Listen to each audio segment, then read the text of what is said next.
நான் ஒரு மாயாஜாலம் பண்றவன், நான் ஒரு மந்திரவாதி, நான் அப்படி ஆக்கும், நான் இப்படி ஆக்கும், என்கிட்ட அவ்வளவு பவர் இருக்கு, என்கிட்ட இந்த பவர் இருக்கு, நான் அந்த அதிகாரத்தில் இருக்கிறேன், நான் இந்த அதிகாரத்தில் இருக்கிறேன் என்று தங்களை எந்த தகுதி திறமை இல்லாவிட்டாலும் கூட இந்த சமூகத்தில் ஏதாவது வழியை காமிச்சுட்டே இருக்கிறார். ரசூல் ஸல்லல்லாஹு அலைஹி வஸல்லம் உண்மையான ஆன்மீகவாதியாக இந்த மண்ணிலே வாழ்ந்து காமித்தார்கள். இந்த மண்ணிலே பெருமானார் ஸல்லல்லாஹு அலைஹி வஸல்லம் அவர்கள் ஒரு உண்மை ஆட்சி தலைவராக வாழ்ந்து காமித்தார்கள். எப்படி ஆட்சியை நடத்த வேண்டும் என்பதை இந்த மண்ணிலே பெருமானார் ஒரு உண்மை மிக்க ஒரு வீரம் எப்படி இருக்க வேண்டும் என்ற ஒரு வீரத்திற்கு அடிப்படை பெருமானார் இந்த மண்ணிலே வாழ்ந்து காமித்தார்கள். அதே பெருமானார் இந்த மண்ணிலே சட்ட வல்லுநராக பெருமானார் வாழ்ந்து காமித்தார்கள்.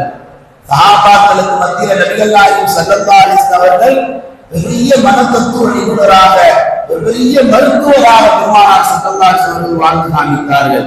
நீ பல கோலங்களில் வாழ்ந்து காத்த நபிகள் நாயகம் இந்த வாழ்க்கையில் வாழ தவறவிடவில்லை, அதையும் வாழ்ந்து காமித்தார்கள். அதுதான் உன்னதமாக மதிக்கக்கூடிய ஆசிரியராக பெருமானார் இந்த மண்ணிலே வாழ்ந்து காமிக்கிறார்கள்.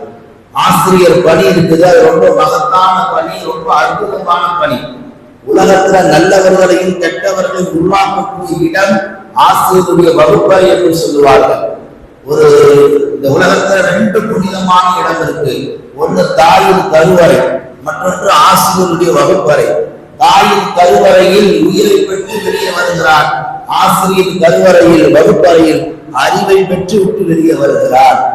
உலகத்தில் ஆசிரியர்கள் எப்படிப்பட்டவர்கள் என்று சொன்னால் 3ஆம் கண் உடையவர்கள். உலகத்தில் ஆசிரியர்கள் எப்படிப்பட்டவர் என்று சொன்னால் 7ஆம் அறிவு உடையவர்கள். உலகத்தில் ஆசிரியர் எப்படிப்பட்டவர் என்று சொன்னால் 8ஆம் அதிசயம் உடையவர்கள்.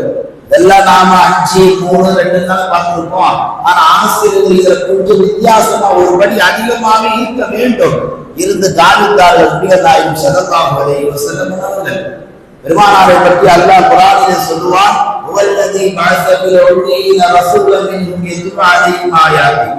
இந்த ஆயத்தில் அல்லாஹ் 4 விதமான பணிகளை பெருமானாரை குறித்து பேசுகிறார்.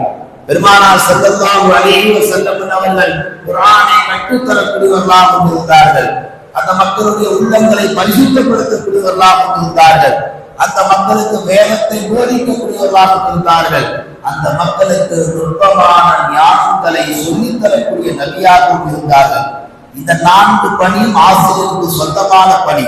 இந்த 4 யாரிடத்துல இருக்கிறதோ அவர்கள் தான் சிறந்த ஆசிரியர் என்று குர்ஆன் பறைசாற்றுகிறது. அப்படி அங்கீகாரம் பெற்றவர்கள் தான் நபிகள் நாயகம் ஸல்லல்லாஹு அலைஹி வஸல்லம். உலக கல்வியாக இருக்கட்டும், மார்க்க